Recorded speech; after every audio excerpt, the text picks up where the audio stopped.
Hello everybody and welcome to my guide on how to go fast in side order. We have a lot to cover today, so we're just going to get started straight away. Main things we're going to be going over are as a quick little intro, the two different methods of timing, and then we'll actually get into side order content, being hacks, chips, flaws, and of course the strategies that you're going to be using to go fast. Now, who the fuck am I? My name is Growboy101. I am a speedrunner from Australia. I have been running Splatoon games since 2020. I've been in side order in under an hour. I have beaten each individual pallet in under 8 minutes, and I have beaten each individual pallet with no hacks in under 20 minutes. I've also held world records in both Snake and Mario and Sonic at the Olympic Games 2020. First of all, why the fuck are you doing it like this? Isn't Raiders releasing in like 2 days?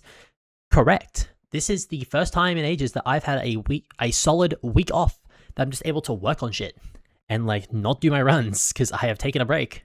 I don't like getting clips, and I do not like script writing is the main reason why I'm making this a lovely PowerPoint. And I was mainly inspired by Lightburb, who does similar things with Uma Musume, as well as Ludwig and his Streamer U classes. I think those have been very, very good. A few quick notes. This is focused on individual levels, or ILs. This is not for any percent. If you would like help with any percent, please refer to the Side Order Mega Doc. They will do a much better job of explaining everything than I will. I'm also assuming that you have all the hacks unlocked and that you have played side order before.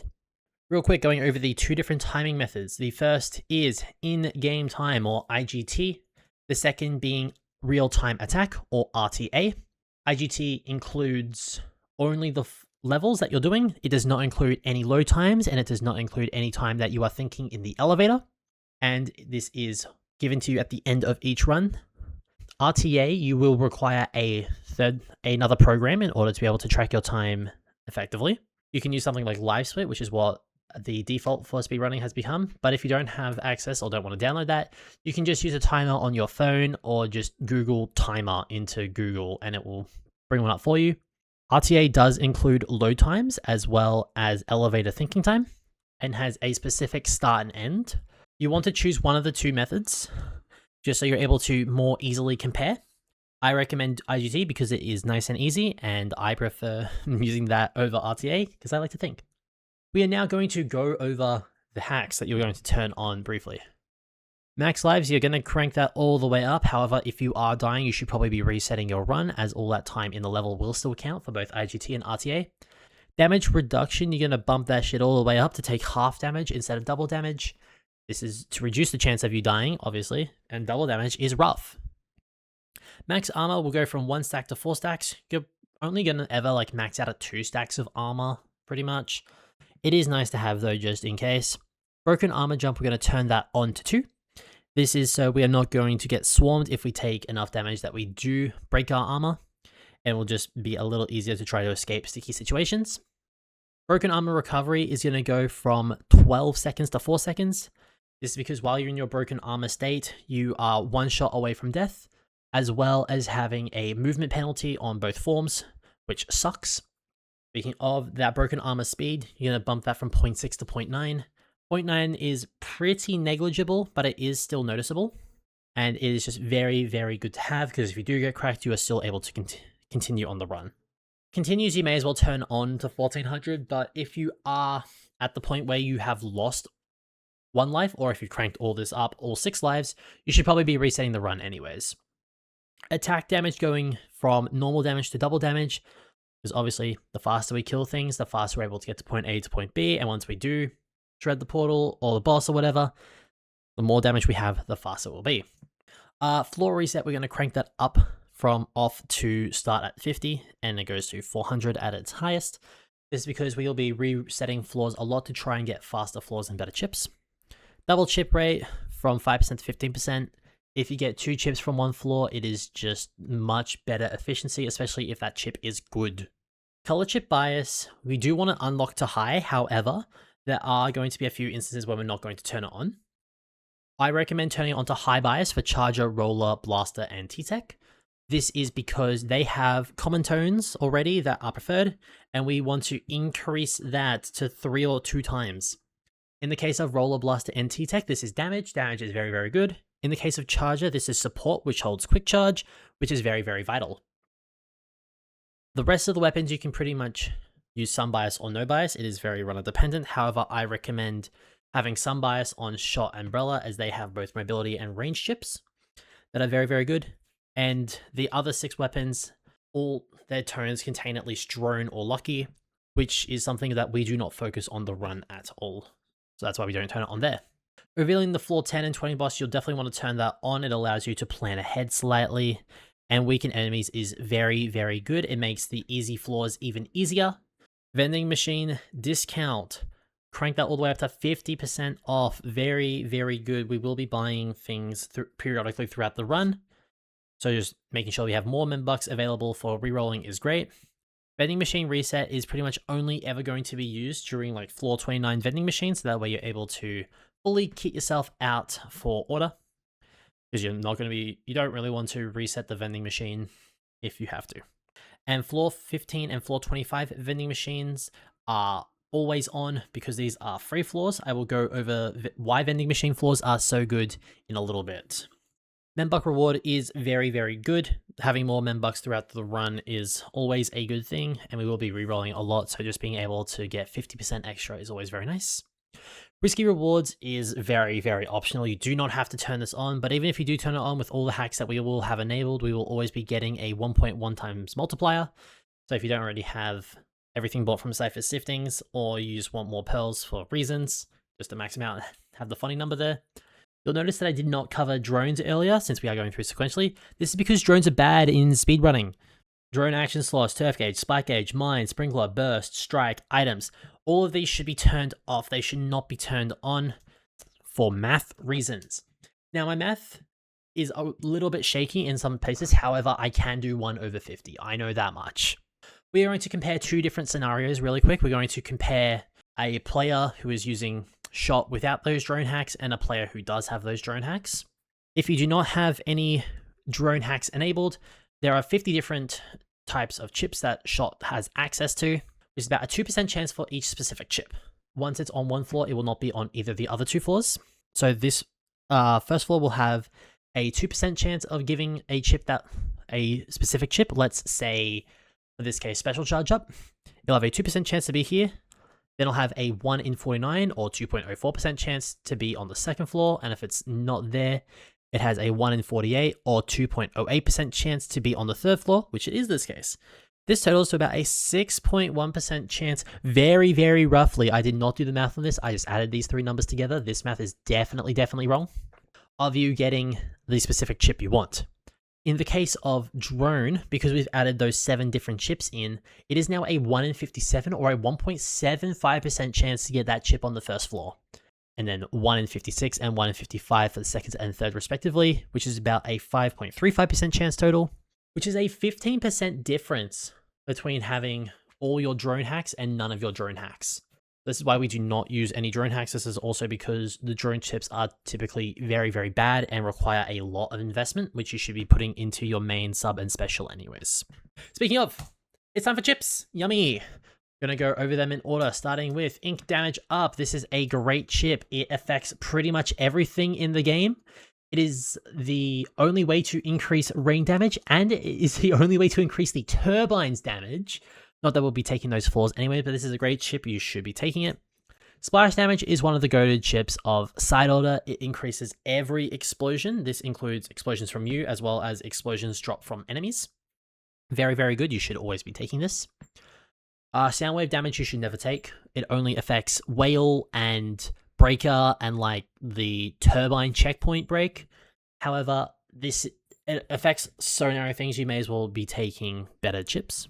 Shot speed and horizontal slash speeds are goated chips. You should be taking those at all the times. These are genuine run savers, but please watch your ink consumption with these, as they do not decrease your total ink consumption. It's just more shots per shot, more shots faster. So just please be careful. Horizontal slash speed you're not going to see as often just because of the way Tana's common tones are handled. Sparkling Barrage is a good chip, but same with slash attack speed. You're probably not going to see it during your runs. The difference between main firing speed is that this just adds more bullets per charge, which means it doesn't increase the ink cost to charge up your Splatling ones, which is very, very nice. Damage close and damage far are great chips. You're pretty much always going to be getting these.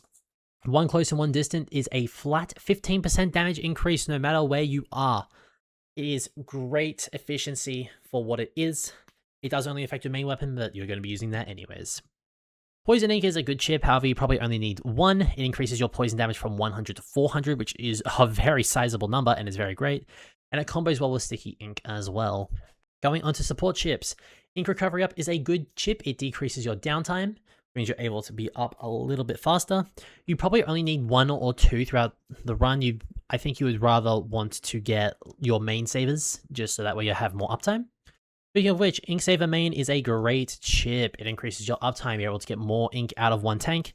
It's pretty much required if you have a lot of fire rate and a lot of quick charge, just so that you're not going to be done in a second, essentially.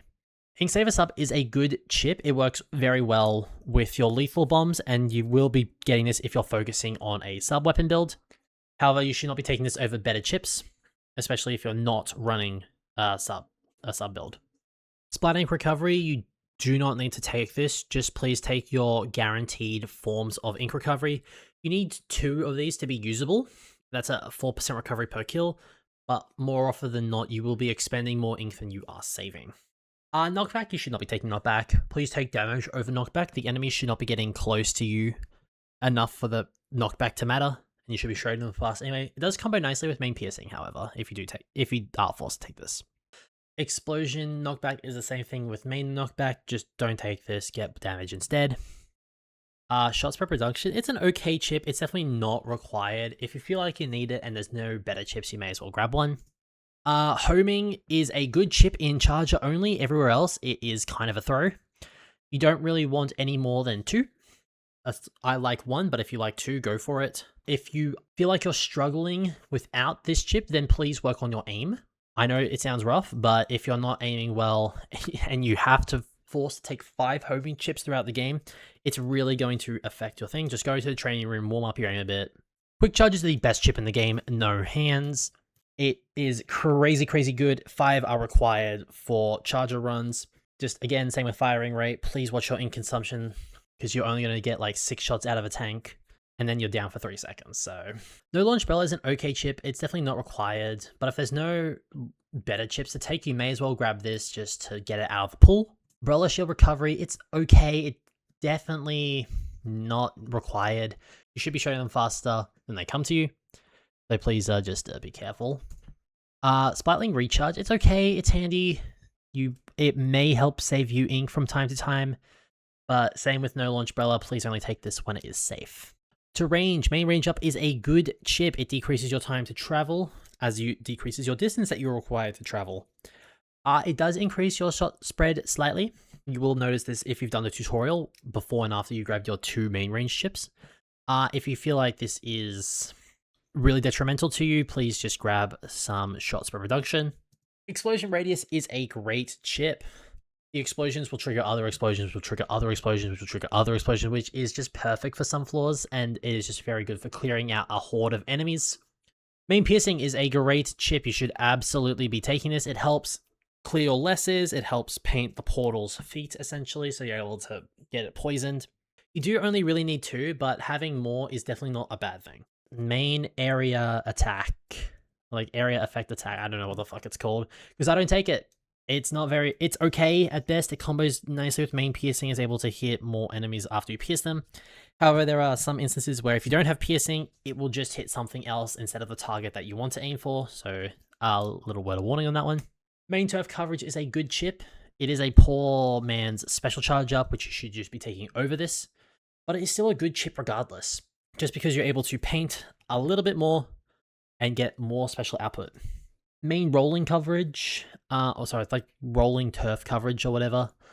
This is not a good chip. Do not take this. It's much, much worse than main coverage, as we do not roll. Rolling is a much worse form of like using your ink than just shooting your main weapon is. Special charge up is a goated chip. Special spam is really, really good inside order, and it also gives you that free ink tank refill. So you can just use your entire tank, use your special, recharge it straight away, and then just go into the second tank without having to recover. It's great. Turf Drone is not available. We have turned that off. If you see this in your runs, please reset the run and turn it off. Turf Lucky Chain, do not take. Lucky is not very viable for speed. because this is already an RNG slot fest. We do not need any more RNG, please. Thank you. Hindrance damage is okay. It combos very well with main piercing. You would rather just take pure damage chips, and this also doesn't work with portals, which is really, really annoying. Onto mobility, swim speed. This is a great chip, decreases your time to travel, and also stacks very, very well with a mobile special charge. Please take this. Run speed is a good chip. It does decrease your time to travel a little bit, but not as much, as you'll most likely be spending all your time moving from point A to point B in squid form. However, this does affect vending machine floors if you already have it in your palette. If you have more than 2, it is fast. It is very slightly faster than gliding the vending machine. But in general, if you have to choose between the 2, please choose swim speed. Rolling speed, don't take it. Just take swim speed or run speed. This is not a good chip. Do not take it. Dodge, extra dodge rolls, it's okay. You may as well grab the 1, so that way you have your 2 dodge rolls again, but charge storage is an okay chip, but it doesn't work well with charger. You'll mainly be taking this on your heavy runs. It does help with ink management, definitely not required, but if there's no better chips, please take it when it's safe, so that way you can reduce the amount of chips in the pool. Rush damage. I do not recommend taking rush damage over pure damage. It is a good chip. It is definitely the best of the worst chips. It does work with Accelerando shells, which is the main benefit of this, and also with Burst Bomb directs, apparently. Thank you, Wiki. Thank you, Splatoon Wiki. Very, very interesting. But I would just recommend just taking pure damage over this chip. Rush knockback, don't take. Please take damage over knockback as per knockback and explosion knockback. Squid Roll Attack is an okay chip. It is a base 1000 damage, which is kind of crazy for something that costs no ink and only requires that you have a bit of speed. However, you should be taking this when it is safe to increase your odds of better chips, as you often will not be squid rolling to do damage. Lunge attack and dodge roll attack are only base 800 for some reason. Pretty much everything that I said for squid roll attack will apply here. Mobile special charge. This is one of the goated chips of the game. It stacks well if you have more swim speed and run speed. It increases your special output, obviously, and if you have 5 of them, you're pretty much always going to be spamming your special, which is insane. Your main weapon is gone, you only have special weapon.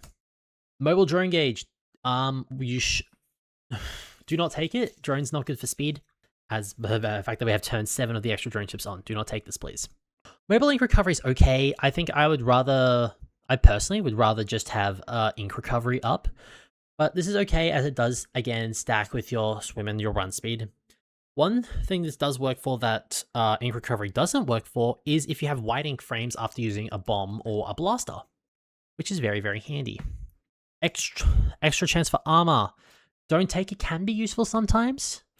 When you're increasing your armor get chance from 0.5% to 1%. However, don't take this, please just take other chips. Ink tank drop, it's okay. It's okay early game, and that's about it. Please just take your ink management chips over this. Special can's okay, but you probably shouldn't be taking it. It is only 50% of your special gauge.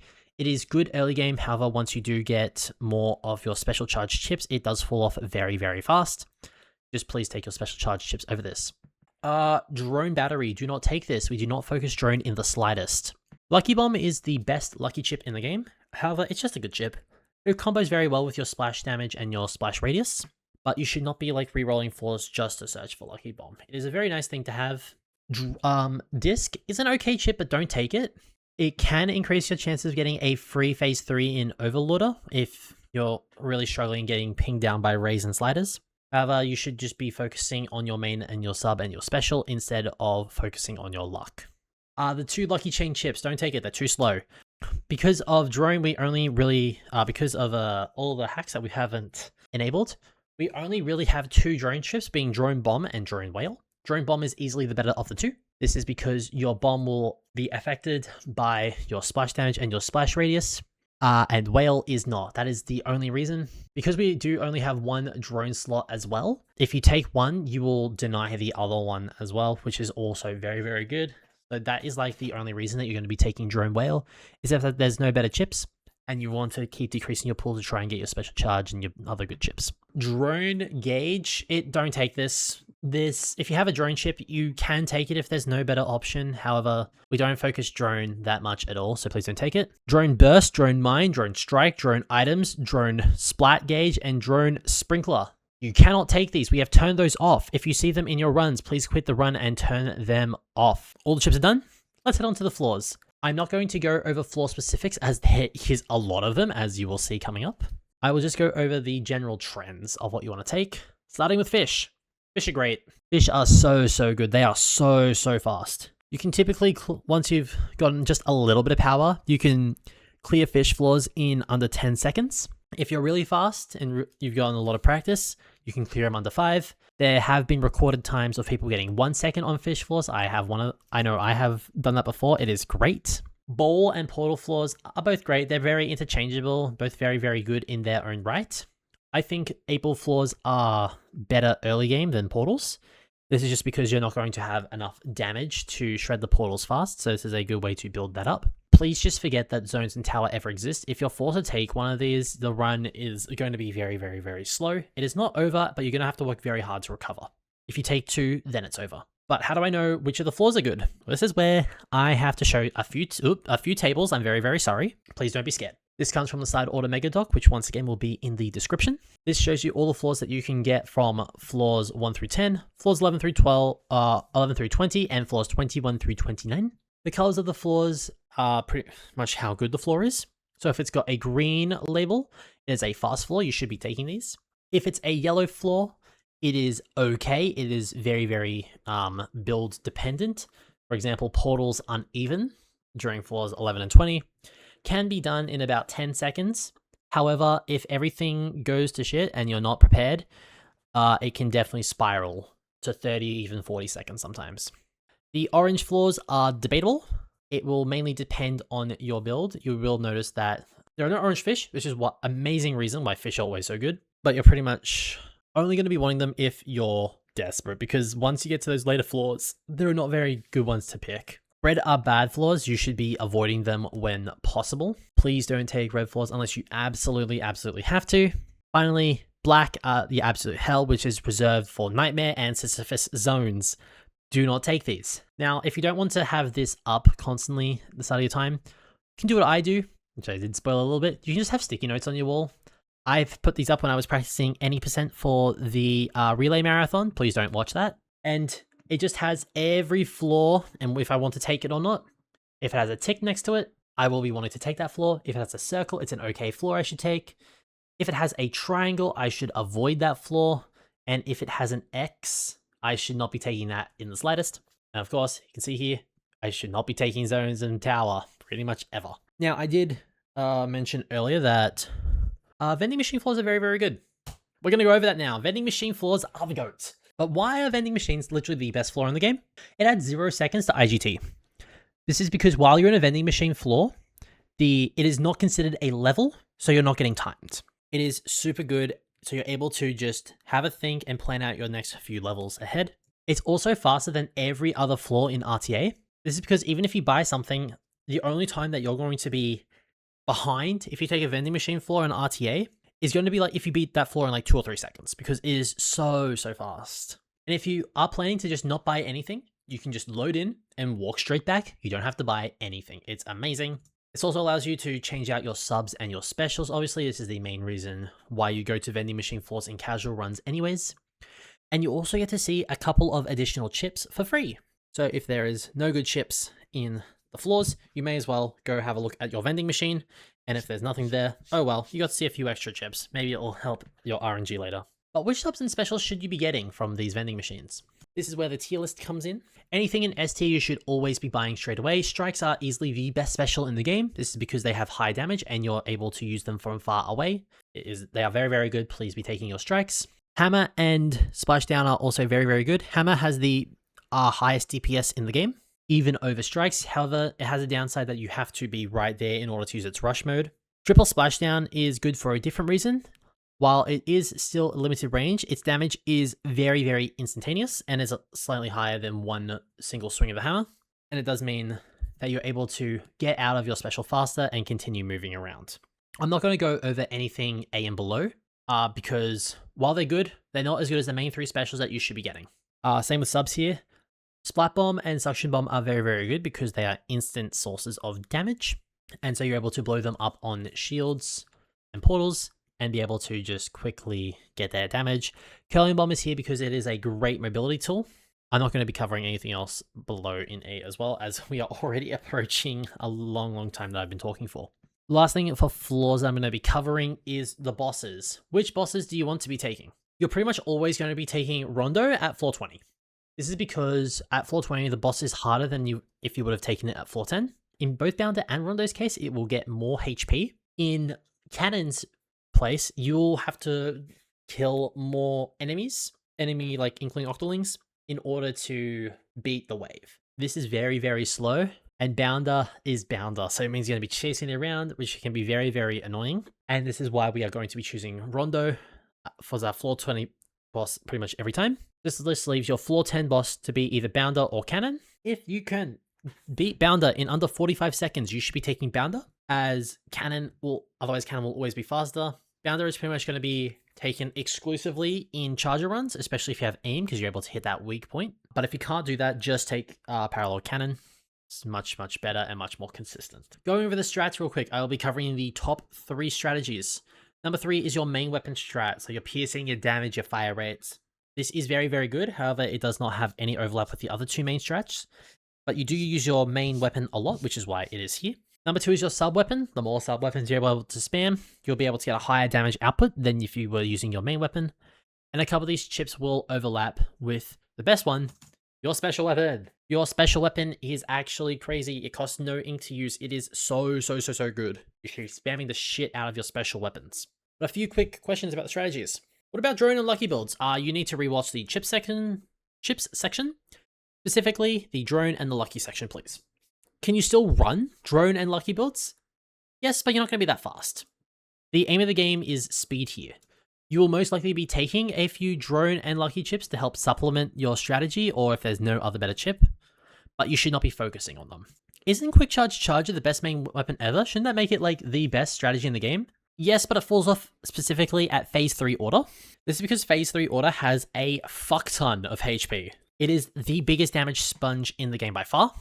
If you were to shred it with exclusively Quick Charge Charger, it will take you a very long time. You will often have to use charger shots and then use your special to be able to refill your tank. This is the main reason why it doesn't push charger to be better than subs. While subs require more investment, they are often much better just because the final boss is very portals focused. Thank you all for watching. I have been yapping for a long fucking time. A few more quick questions before I head out. Will I be doing more guides for side order? Maybe. Probably not though. Raiders is just around the corner. I will do more if you want some more, but most likely not, because will I be doing guides for Raiders? Maybe. Probably yes. Raiders is looking to be a very fun game. I want to play so much Raiders, and if required, I'm probably going to make a few guides for that as well. Will I stream again? I used to stream a lot a few years ago. I do want to stream again though. My last stream was at the end of January, so I have taken about a 6-month break just because I burnt myself out of it. But I do want to do a bit more, and I want to be able to chat a bit more. Will I be speedrunning Raiders? Yeah, pretty much absolutely. This is most likely a guarantee.